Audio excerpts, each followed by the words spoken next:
जब आदरणीय प्रधानमंत्री नरेंद्र मोदी जी ने कहा मैंने 370 का वादा पूरा कर दिया, मैंने मुसलमानों को मानसिक प्रताड़ना दे दी, 3 तलाक का वादा पूरा कर दिया, मैंने CA NRC दोनों ला दिया, मैंने फलां कर दिया, और ये तो वानगी है भाइयों बहनों। इससे तो आपको अंदाज़ा लग ही जाएगा कि आगे हम क्या क्या करने जा रहे हैं। तो मेरा कहना, मुसलमानों को घबराने की जरूरत नहीं है। वो केवल और केवल वो धार्मिक चैनल है सुदर्शन न्यूज़, जैसे आस्था TV है, जैसे इस तरह का जो, वैसे सुदर्शन नाम न्यूज़ रख दिया है, वो धार्मिक चैनल है और उसमें धर्म विशेष के लोग ही बैठते हैं। यहाँ तक के RSS में काम करने वाला मुसलमान भी यदि वहां जाता है तो पिट के आता है। पत्रकार किसने आपको कह दिया वो है? वो तो एक शो है उसका चैनल। अब उसको किस तरह का लाइसेंस मिला ये तो मैं नहीं जानता हूँ। हिंदुओं की अगर धार्मिक भाषा है तो वो तो संस्कृत है, तो आप संस्कृत को पढ़ाइए, संस्कृत को बोलिए, संस्कृत में IAS IPS बनिए। आपको रोक कौन रहा, उसका नाम बता दीजिए।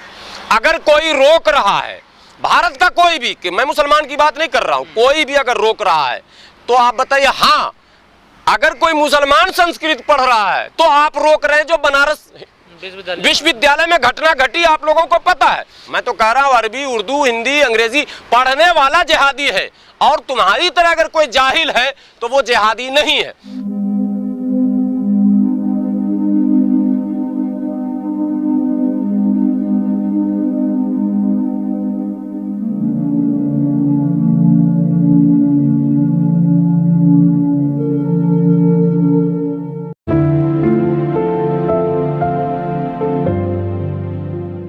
UPSC में जिहाद की घुसपैठ हुई है। सर, आप कैसे देखते हैं? जिहादी वो मुसलमान छात्र छात्राओं को कह रहे हैं। नहीं, जिहादी तो हम लोग हैं। और जिहाद का अर्थ दरअसल समझा नहीं गया या समझाया नहीं गया, दोनों बातों को समझिए। गर्व से मैं कहता हूँ जिहादी हूँ, और पूरे भारत के लोगों को जिहादी होना चाहिए। पहले ये समझना जिहाद के मायने क्या हैं। जिहाद का शाब्दिक अर्थ है संघर्ष, और अगर अरबी से उनको नफ़रत है, अगर मैं कहूँ कि मैं संघर्षी हूँ, संघर्ष करता हूँ शिक्षा के क्षेत्र में, स्वास्थ्य के क्षेत्र में, रोज़गार के क्षेत्र में, भारत को विश्व गुरु बनाने के लिए अगर दिन रात मैं संघर्ष करता हूँ, भारत को आगे बढ़ाने के लिए, मजबूत करने के लिए, आर्थिक, सामाजिक और विश्व पटल पर भारत की अपनी एक धमक हो, उसके लिए अगर हम संघर्ष करते हैं, और उस संघर्ष को यदि आप जिहाद कहते हैं, तो ये आप की मानसिकता है। हमारी तो मानसिकता है कि हम जिहादी हैं। अब आप आ जाइए कि उनकी जो मानसिकता जिहाद से क्यों है, उनको अरबी से भी नफरत है। आप देखेंगे सुरेश चौहान के बयान को, तो उसने ये भी कहा है कि क्या अरबी ज़ुबान और इस्लामियात में भी IAS और IPS हो सकता है? क्या उर्दू सब्जेक्ट लेकर भी कोई IAS IPS कर सकते हैं? क्या जिहादियों को आप जो है ज़िला सौंपेंगे? तो ये मतलब ये है कि अरबी पढ़ने वाला जिहादी, अरे मैं तो कह रहा हूँ अरबी, उर्दू, हिंदी, अंग्रेजी पढ़ने वाला जिहादी है, और तुम्हारी तरह अगर कोई जाहिल है तो वो जिहादी नहीं है। जाहिल इसलिए मैं कह रहा हूँ कि भारत की सभ्यता और संस्कृति के विपरीत, यहाँ की तहजीब के खिलाफ, और गंगा जमनी तहजीब की मैं बात नहीं करता हूँ, भारत की वो पौराणिक सभ्यता की अब बात कर रहा हूँ, उन्हीं के शब्दों में, मैं अपनी बात ही नहीं थोप रहा हूँ।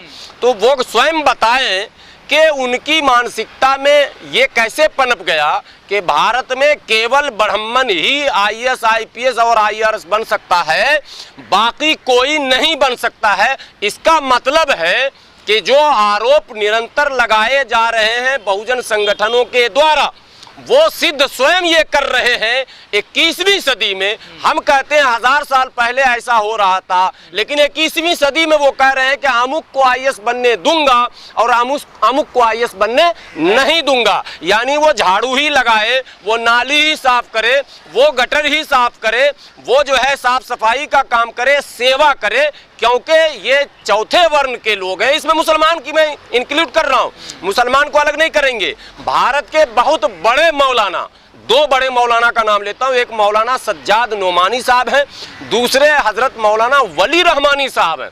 इन दोनों ने सार्वजनिक मंचों पर इस बात को पूरी तरह से स्वीकार कर लिया। पहले लोग कतराते थे बोलने में, लेकिन हम लोग बोलते थे इन लोगों ने स्वीकार किया कि नहीं, हम मूल निवासी हैं। और मूल निवासी में मैं दावे के साथ कैमरे के सामने कहता हूं कि भारत का 90% मुसलमान, 95% मुसलमान दलितों से कन्वर्टेड है, क्योंकि अत्याचार इन्हीं पर होता था और जिस पर अत्याचार होता वही भागता है और आज भी भाग रहा।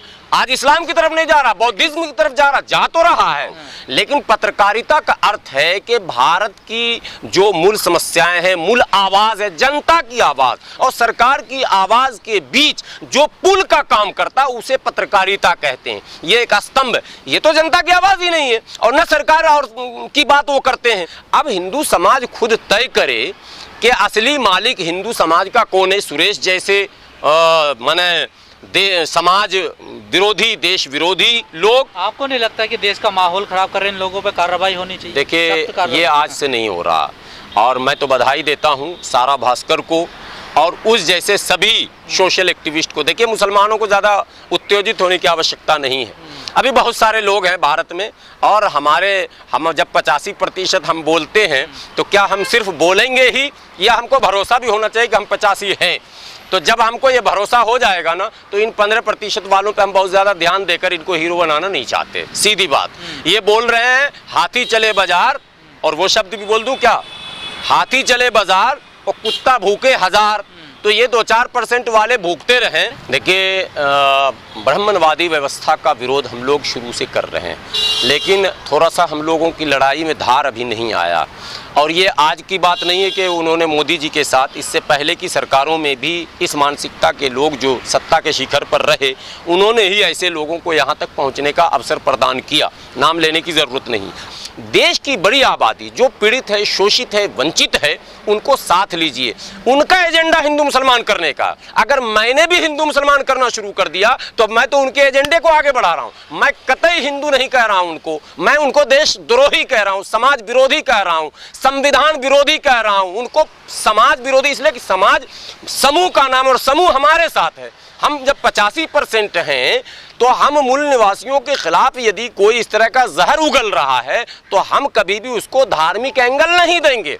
हम संवैधानिक लड़ाई लड़ेंगे, जो कोर्ट ने करके दिखा दिया, हमारे लोग कोर्ट गए। मैं अपने लोगों से कहता हूं ज़्यादा से ज़्यादा ऐसे लोगों के खिलाफ, बेजाय इसके कि हम ट्विटर पर बोलें, बेजाय इसके कि हम चैनल में बोलें, बेजाय बल सीधे कार्रवाई कानूनी और कानून के संरक्षण में जाएंगे तो जो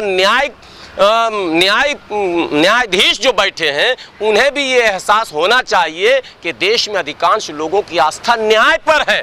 आज हो क्या रहा, हम लोग सड़क पर जो निमट रहे हैं, इससे न्यायाधीशों को भी ये लगता है कि न्यायपालिका पर आस्था कम हो रही है और वो भी चुपके से 1-2 फैसले उसी में घुसेड़ रहे हैं जिससे आस्था कम हो। न्यायपालिका पर दबाव बनना चाहिए। बहुजन समाज पार्टी मानवर कांशीराम साहब के टाइम से आज तक इस परंपरा को कायम किए हुए है कि सड़क पर अपने आम कार्यकर्ताओं को उतरने नहीं देती। हम लोग पहले कहते थे कि भाई सड़क पर क्यों नहीं, आंदोलन क्यों नहीं, लेकिन अब एहसास होता है कि नहीं, मानवर कांशीराम ने दूर से की सोची थी। उन्हें पता था कि हमें संविधान बचाना है तो सड़क की लड़ाई छोड़कर संसद और न्यायपालिका से लड़ना है। आज मुसलमानों को, SC ST OBC को, सबको, क्रिश्चियन को, जितने भी माइनॉरिटीज हैं सबको सड़क छोड़कर संसद और न्यायालय में कैसे दबाव बने, इस पर काम करना चाहिए। मीडिया चैनल तो उनके द्वारा ही चलाया जा रहा है। जब प्रधानमंत्री ने कोई बयान नहीं दिया, ये तो इतना सेंसिटिव मैटर था कि भारत के प्रधानमंत्री को स्वयं इस पर बयान दे देना चाहिए था और कहना चाहिए था कि मेरे साथ जो ये तस्वीर है डिलीट करो।